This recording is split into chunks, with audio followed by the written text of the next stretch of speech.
Hey, this is Sheldon Nesdale from imlistening.co.nz. In this video we'll be talking about Tauranga City Council debt. So how much debt are we talking about?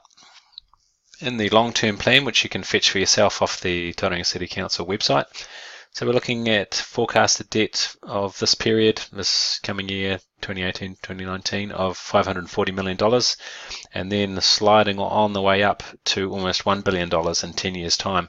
So this has taken quite a lot of people by surprise, and one of the reasons is that we'll be looking at the reasons why this debt is creeping up, but also just to have a look at the long-term plan 2015 to 2025 and see how different that is.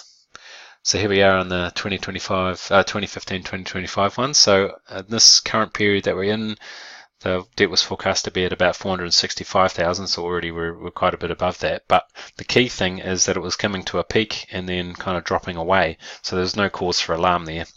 So you can see how different that is to the current forecasted debt.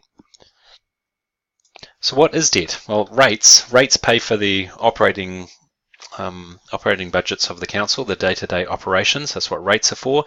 Debt is for constructing, putting infrastructure projects on the ground. So that could be wastewater treatment, that could be freshwater supply, that could be stormwater upgrades. That's just three examples.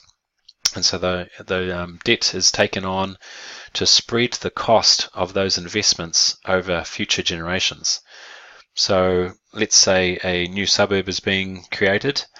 It's not fair that you and I as ratepayers, current ratepayers, pay much towards the creation of those suburbs. And so the council takes on debt, and then those suburbs pay for those infrastructure projects through their rates over the next 10, 20, 30, 50 years. So there is a cost for debt though. Debt is funded with interest payments, right? So that's what this black line is. So our current interest is about $50 million per year. So a key thing to talk about when it comes to interest is just how low the rates are for councils. Well, council is it's a local government, right? So it's a government organisation. There's very little risk of the lenders not getting their money back. Whereas you and I in a household, we've got our mortgage, and we've got a plan to pay that back over the next 20 or 30 years. And so it's kind of dependent on one or two incomes.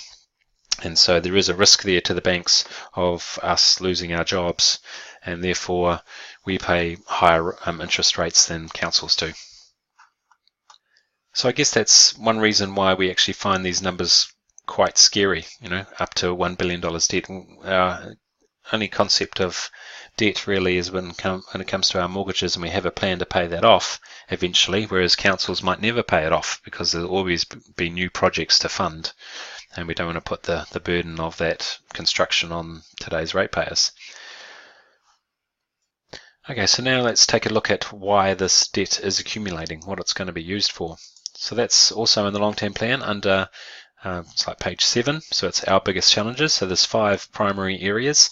First one is moving around our city. It's about congestion and the investment we need to make to free up our traffic. So it's about roads and bridges, but it's also about public transport and cycling paths. And so those are areas that need a lot of investment.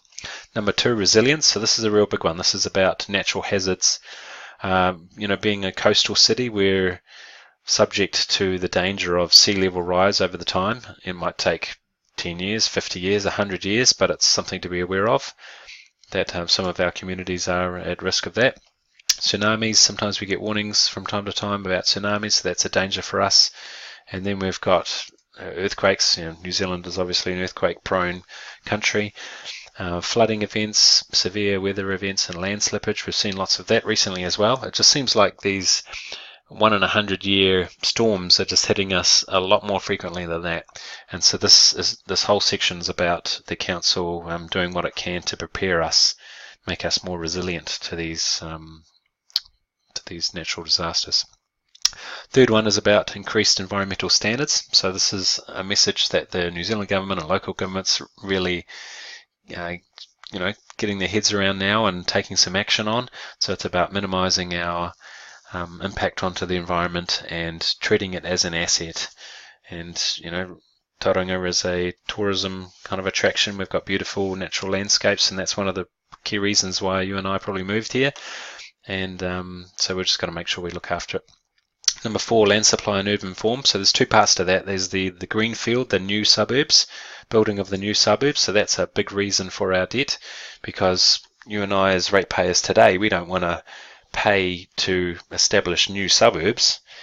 So taking on debt enables the council to spread the cost over the next few generations for the new people who start living in those suburbs. So that's the new suburbs, and then in our existing suburbs, the density is starting to increase too. And so that means, let's say the established suburbs increase their population by 10% or 20%, that creates a lot of stress on the current infrastructure when it comes to freshwater supply, wastewater treatment, and storm drainage, that kind of thing as well. So that's about investing in our existing communities. And fifth, this is ensuring our community's well-being. So this is a pretty large section actually, so I encourage you to dig into the details here. Basically there's 5 different areas. It's about social equity, making sure everybody in the socio-economic spectrum gets a chance to contribute to our communities. Healthy and active, it's about parks and reserves and healthcare. Safe and resilient, it's about safety in our homes and on the streets. Engagement and partnerships, ensuring we have two-way communication with council. Community pride and belonging, it's about how diverse our population is and ensuring everyone gets to contribute to our community as well. So that's a real big section. So that is 5 reasons for our debt. And there's a bit more information back into page 46 of the long-term plan, kind of breaks it out in this kind of way. So we're spending $2.4 billion on projects over the next 10 years, and this graph kind of shows you what those kind of things are. So there's 5 or 6 areas that we've just talked about as well. Are just kind of depicted in these graphs. So I hope that was helpful. We've talked about how much debt we're talking about. We've talked about how debt is a tool and it helps council build infrastructure and spreading the cost of that infrastructure over several generations. These projects take a long time to build. They cost millions of dollars, and we pay for this debt by paying interest. And we've also talked about what are the major contributors to this debt accumulating. So I hope that was helpful. This has been Sheldon Neasdale from iamlistening.co.nz. On my website you'll find a whole series of videos teaching people about Tauranga City Council issues. So I encourage you to watch those. Thank you.